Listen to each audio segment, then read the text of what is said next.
to barbarians whose only honor is atrocity. Ricardo, ¿por qué te parece que el arte puede imaginar o anticipar formas de poder o fenómenos de poder que recién van a aparecer históricamente mucho tiempo más tarde? Pienso en el proceso de Kafka o en 1984 de Orwell. Me parece que habría como dos posibles hipótesis o respuestas, ¿no?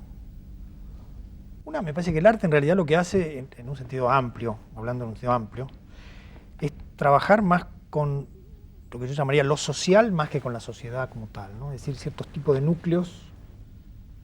El arte se conectaría con cierto tipo de núcleos secretos, diría yo, de la sociedad, ¿no? No trabajaría sobre lo inmediato. Captaría cierto tipo, por ejemplo, cierto tipo de relaciones con el dinero, ponele. En el caso de Kafka, cierto tipo de relaciones con la memoria, me parece a mí, ¿no? Con la construcción de memorias a partir de prácticas policiales, supongamos. Entonces, en la medida que percibe esos elementos que no son visibles a primera vista en el funcionamiento social, y considera que ahí hay un núcleo importante, de esa manera me parece anticipa, ¿no? Porque se supone que esos núcleos recién van a hacerse visibles más tarde. Empiezan a desarrollarse, ¿no? Después hay también, me parece, un elemento por el cual el arte anticipa porque funciona como un oráculo, en el sentido de que la gente también encuentra en el arte formas que después repite. Yo siempre me acuerdo cuando yo estaba en Estados Unidos, en el momento en que alguien atentó contra Reagan, que no me acuerdo qué año fue.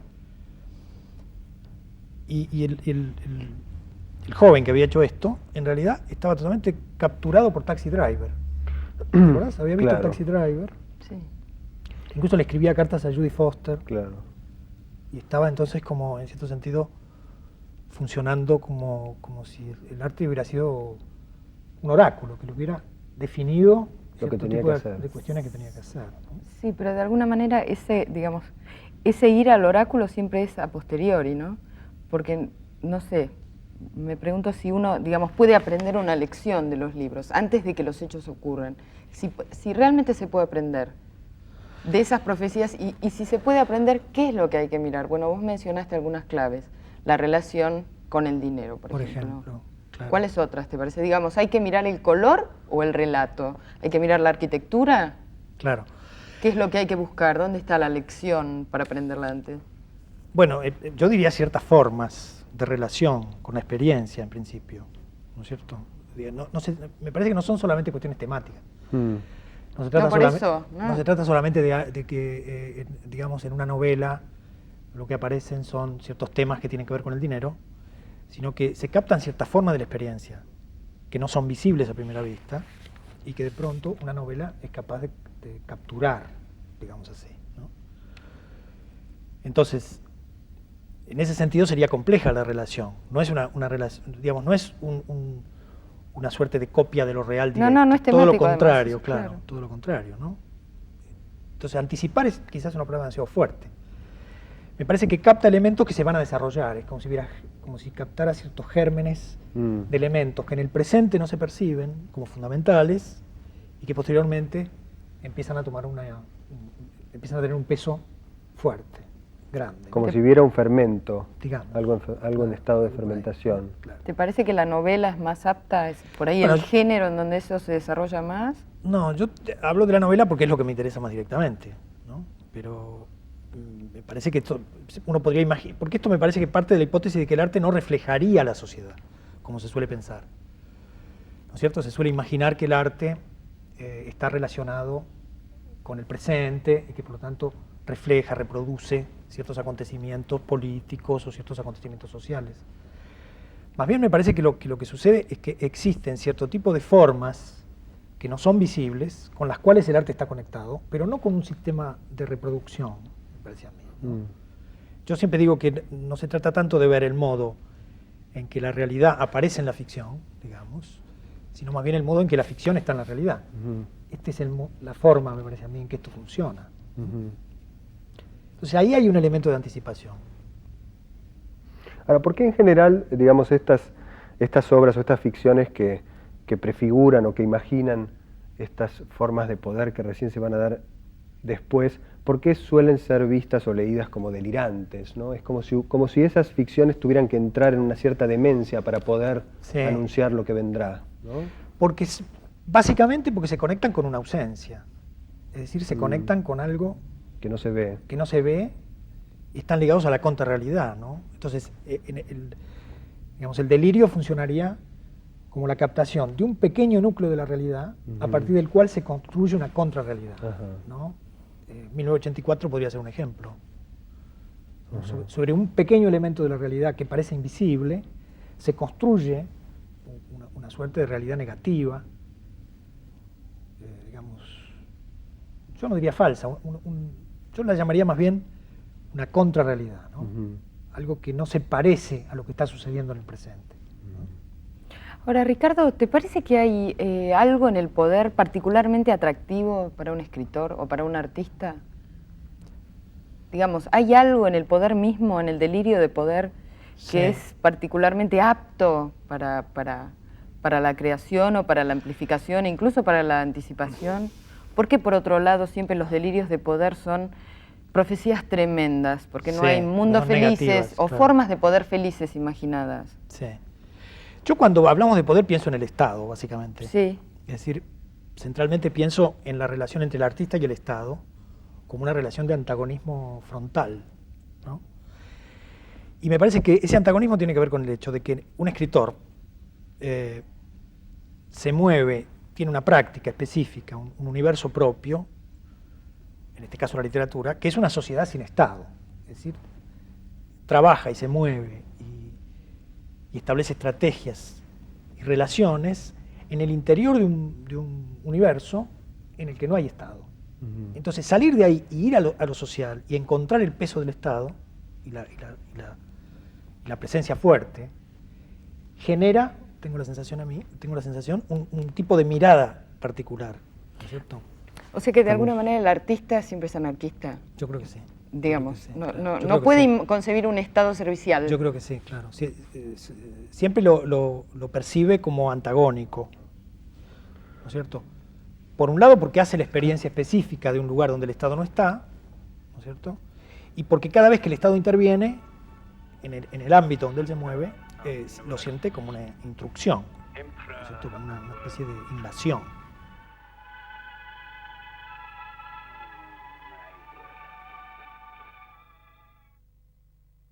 Me hicieron seña de dos.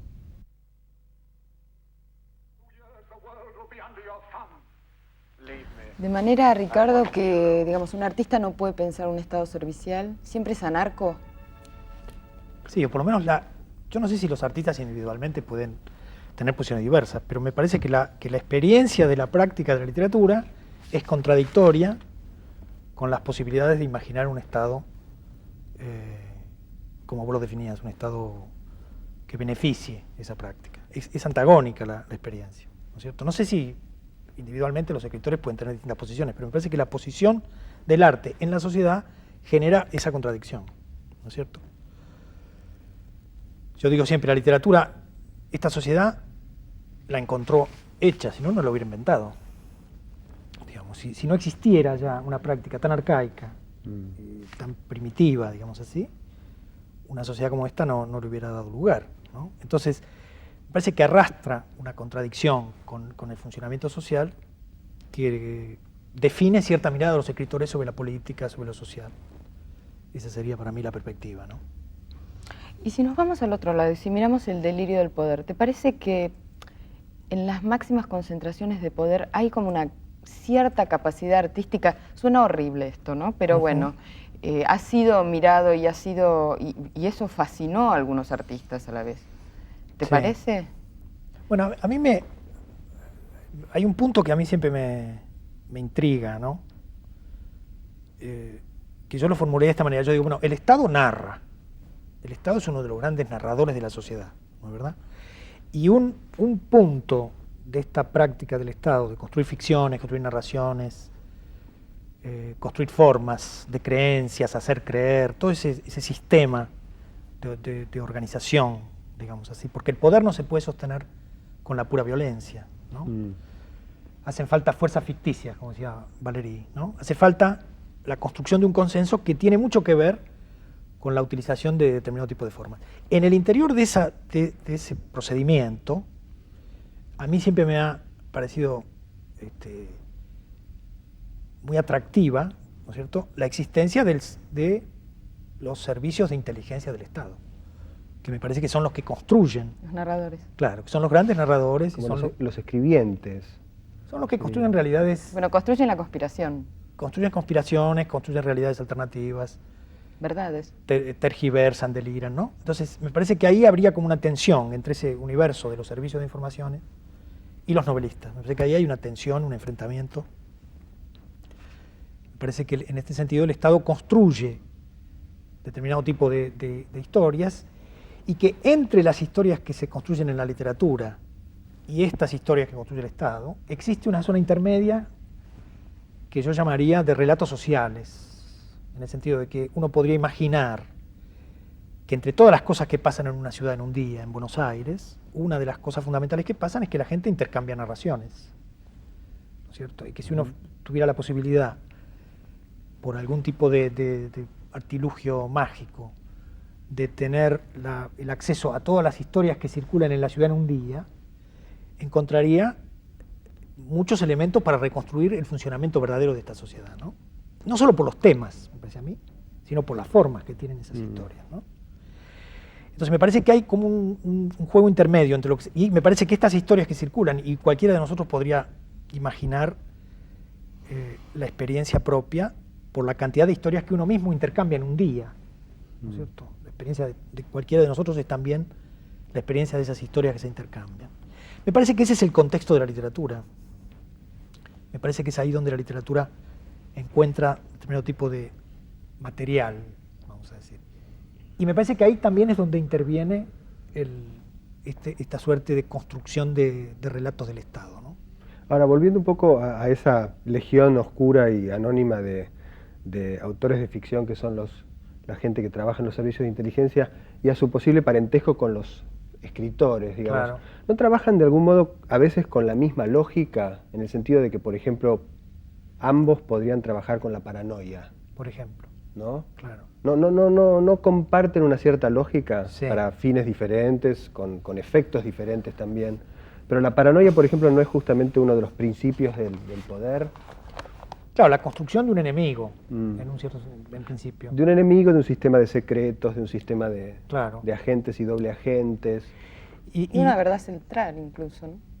Claro, y la idea de que todo tiene una suerte de lógica común, ¿no? Hay una especie de exasperación de la interpretación y de la lectura de los signos, ¿no es cierto? Entonces, no son nunca relatos inocentes estos relatos del Estado, ¿no es cierto? Son siempre pruebas que se ocultan y pruebas que se dan a conocer, y siempre la sensación de que hay una verdad que se controla y no se termina de contar. Es como si fuera una suerte de folletín por entregas en última instancia, ¿no? Utilitarios, por otra parte. Claro, para sí mismo. Y que trabaja construyendo, digamos así, modelos de realidad. Entonces, esto es lo que, en cierto sentido, como decíamos antes, es lo que el arte anticipa, me parece a mí, ¿no? Es lo que capta este funcionamiento de construcción de ficciones y de creencias. Ahora, hay algo ahí que me parece que es central tanto para el poder como para los, digamos, inventores de ficciones, que es como la idea del secreto, ¿no? Claro. Bueno, el agujero que mencionaba. Claro, que las cosas básicas que sostienen el orden son secretas. Claro. ¿No? Entonces me parece que ahí, que en el secreto están otra vez como totalmente emparentados, ¿no? Y en un sentido, digamos, el arte aprende del poder y el poder probablemente Sí. aprenda del arte, ¿no? Sí. Entendiéndolos al mismo tiempo como fuerzas en pugna, Claro. ¿no? Con intercambios y con individuos que se pasan de un lado al otro. La figura del policía novelista, ¿no? Habría que pensar en eso.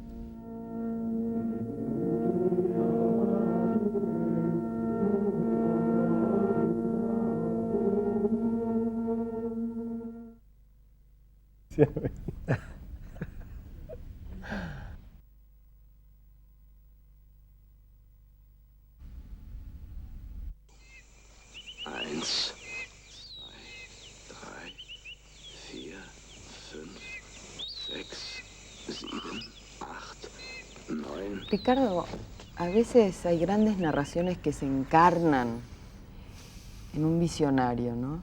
Que es como un personaje histórico que está como en posesión de una verdad absoluta. No sé, pienso en Magallanes. Claro. O incluso en el mismo Sarmiento, ¿no? Que de pronto inventa una metáfora que dura 100 años para la Argentina, como es civilización y barbarie. Me imagino que vos tenés tu propia galería de visionarios argentinos. Bueno, cambia, ¿no? Es una galería que se mueve, en el sentido de que es como una biblioteca que uno tiene, con algunas figuras de referencia para percibir cierto tipo de elementos de la realidad. Bueno, Sarmiento, por supuesto, es uno. Y uno podría ver en Sarmiento el funcionamiento, uno de los funcionamientos básicos de este sistema, ¿no? Que es, en realidad lo que él inventa es una máquina de interpretar. En eso consistiría también la figura del visionario, ¿no? Por un lado tiene una idea fija, totalmente contraria a lo que aparece visible. Sí, contra el sentido común. Absoluto. En este sentido es un delirante, es un alucinado, porque habla de una realidad que no existe y está fijo ahí, ¿no es verdad? Y persiste con esa idea. Sí, es como un monomaníaco. ¿No? Y tiene razón, eso es lo fantástico, ¿no? Hay como una especie de, como un western, ¿no? Es como un tipo que en el final Las masas están termina equivocadas. hay una especie de justicia rara por la cual algunos de ellos que tenían esas obsesiones y esas ideas fijas, Claro. y esas percepciones terminan por ser reconocidos como verdaderos. Conocemos todos muchos individuos que tienen ese tipo de ideas fijas y ese tipo de percepciones y que son derrotados, ¿no es cierto? Que es como la otra figura, me parece, ¿no? Claro. De esta cultura, la figura de aquel que llega tarde, que se anticipa, que es derrotado, que es reconocido posteriormente, ¿no? Sarmiento es casi un ejemplo triunfal. Es alguien que consigue percibir lo que no sé, es como un espejismo, ¿no? Es como si él trabajara con el modelo del espejismo, él ve en el desierto todo lo que quiere, y eso es lo que se hizo, ¿no? En un cierto sentido, ¿no? Entonces, hay como un movimiento. Después hay algunas figuras que uno podría tomarlas de la literatura, que para mí son muy fuertes, ¿no? Una figura que me parece que condensa muchísimas cuestiones de este asunto es la figura de Antígona, ¿no? Porque Antígona es la que dice que no sin construir nada, que me parece que es una figura importantísima en el debate sobre el poder y la política hoy, ¿no? Donde a todo el mundo se le pide Que construya. Que proponga. que tenga un argumento positivo, que no Claro. solamente critique, que no solamente niegue lo real, digamos, sino que diga, bueno, y entonces después, ¿qué es lo que se puede hacer? Claro. ¿No? Entonces, ella me parece Como Bartleby. claro, esa cadena de aquellos que son visionarios del no puro, Sí, como abstinentes o ¿no? resistentes. Que dicen que no, y en la construcción del no, que es el no de lo real, es decir, no a lo dado, me parece que ahí se construye una figura importantísima. Y yo veo ahí una figura femenina, digamos, en el sentido de una tradición que me parece más conectada, porque pensaba también en Juana de Arco, ¿no? Más conectada con la figura de la no construcción, en el sentido en que esto puede ser entendido en el plano de lo que de modo estereotipado podríamos llamar el universo masculino, ¿no? Como que el negarse es un hacer. Claro, porque pensaba en las Madres de Plaza de Mayo, que serían como para mí otro ejemplo de esa negación pura y de ningún tipo de construcción, ¿no? Claro. Entonces ahí, en esta cadena de visionarios, habría que empezar a distinguir, ¿no? También, y por ahí Antígona me parece que cristaliza una figura que no es la figura de Hamlet ni la figura de Ulises, que son como otros que ven lo que nadie ve y percibe, ¿no? Sino que sencillamente es alguien que es capaz de enfrentar al poder puro y decir que no, y no proponer ni tener ninguna opción. Sí, claro, la idea además de que decir que no es entrar en ningún intercambio, Claro. ¿no? O sea, que es lo que... Que no está obligado a nada. Exacto. Eso me parece que es alguien No que canjear. es un visionario para mí, ¿no? Es lo mismo que el visionario. Es alguien que no necesita probar, ni necesita construir, sino que sencillamente está firme en una posición, que puede ser una posición moral. ¿Vos dirías que esa es digamos, la posición de un escritor, de un artista? Claro, generalizamos porque hay Sí, artistas de por distinta supuesto, calaña, pero digo, ¿no? en el mismo sentido en que antes decías que la Sí. literatura está contra el Sí, Estado. sí, bueno, eso es Beckett. Claro. Esos son los artistas que Apocalíptico. yo admiro, digamos. Sí, pero también podríamos decir que eso es, no sé, William Burroughs, que trabaja con formas populares, que no está pegado a la alta cultura, digamos, ¿no? Que son grandes visionarios en este sentido, ¿no es verdad? Son capaces de construir universos que no tienen nada que ver con la realidad y sin embargo dicen más que cualquier otro texto que se haya escrito en ese momento, desde el periodismo hasta cualquier otro tipo de representación, ¿no? Que pueden estar mucho más pegados a... Claro, ¿no? En ese punto me parece que uno podría imaginar que hay una figura de artista ahí, ¿no? Que no debe ser entendida, me parece a mí, sencillamente como una figura de la alta cultura, no creo, que sea sencillamente una figura de la alta cultura, ¿no? Sí, a mí yo escucho mucho a una figura que se niega a participar de un intercambio, que se niega a participar de una economía, ¿no? En la que le dice, si vos decís que no, por lo menos tenés que decir que sí a algo. Claro, exacto. ¿no? Entonces el artista sería el que, apartándose a cambio de esa nada economía, sería claro. la expresión, ¿no? Sí, como... A cambio de nada. ¿Qué O es el arte? pérdida. Yo creo que el arte es eso, O es a a cambio de pérdida. nada, ¿no? Entonces el a cambio de nada pone en crisis toda la sociedad. Porque no, digamos, ¿en qué sistema incorporar el a cambio de nada? Porque el Estado podría admitir, y lo hace, a cambio de un reconocimiento de los valores literarios y artísticos, Claro. ¿no? A cambio del reconocimiento de los valores nacionales. Siempre que sea a cambio de algo, es capaz de incorporar a cualquier figura, por más antipática, incómoda, transgresiva que sea, ¿no? Pero me parece que siempre hay una reserva, hay un punto... Una resistencia. Duro. ¿Vos te parece que el arte está dado por eso? Hay un por punto duro que no se puede, que no termina de poder entrar, me parece a mí, ¿no? Ahora es interesante eso porque en tus ficciones también ese personaje aparece, ¿no? Digamos, hay un personaje que es, por ahí no dice solamente que no dice muchas más cosas, pero son esas figuras de locas Sí. Que ven y escuchan demasiado, ¿no? Sí. Para lo que deberían oír Sí. y mirar, y que a la vez todo el tiempo están diciendo una especie de verdad enmascarada, ¿no? Una verdad delirante, ¿no? Pero Sí. es una verdad. Porque yo me he dado cuenta de algo, digamos, escribiendo esos textos, ¿no? Porque yo durante una época pensé que la locura tenía que ver con el silencio. Y ahora me doy cuenta que la locura es decirlo todo. Eso es lo imposible y lo insoportable y lo que pone la relación con el lenguaje en un punto muy extraño, ¿no? El loco es el que dice lo que los demás no dicen, lo que no se atreven a decir, lo que no pueden decir por convenciones, en fin, ¿no? Ahora, a propósito de eso, quería preguntarte, vos, en tanto que escritor, digamos, ¿dónde escuchás o dónde Captás buscás la señal. las señales, digamos, de las formas de poder futuras? Bueno, en el lenguaje, básicamente, ¿no? A mí me preocupa más el tipo de operación estatal, policial, de los servicios de inteligencia sobre el lenguaje, que, por ejemplo, el mundo de las imágenes o aquellos lugares donde en general este asunto se discute, ¿no? ¿Dónde lo ves eso? Me parece que se está estableciendo una suerte de lengua neutra, intermedia, que todo el mundo habla, que los que no hablan esa lengua hablan una lengua extranjera y nadie los entiende, son herméticos y están ligados a mundos perdidos. Entonces, avanzan hacia la construcción de una lengua única, yo creo. ¿Es la lengua de la televisión esa? Bueno, la televisión es un lugar donde esa lengua se enuncia. Se difunde además. Sí. Sí.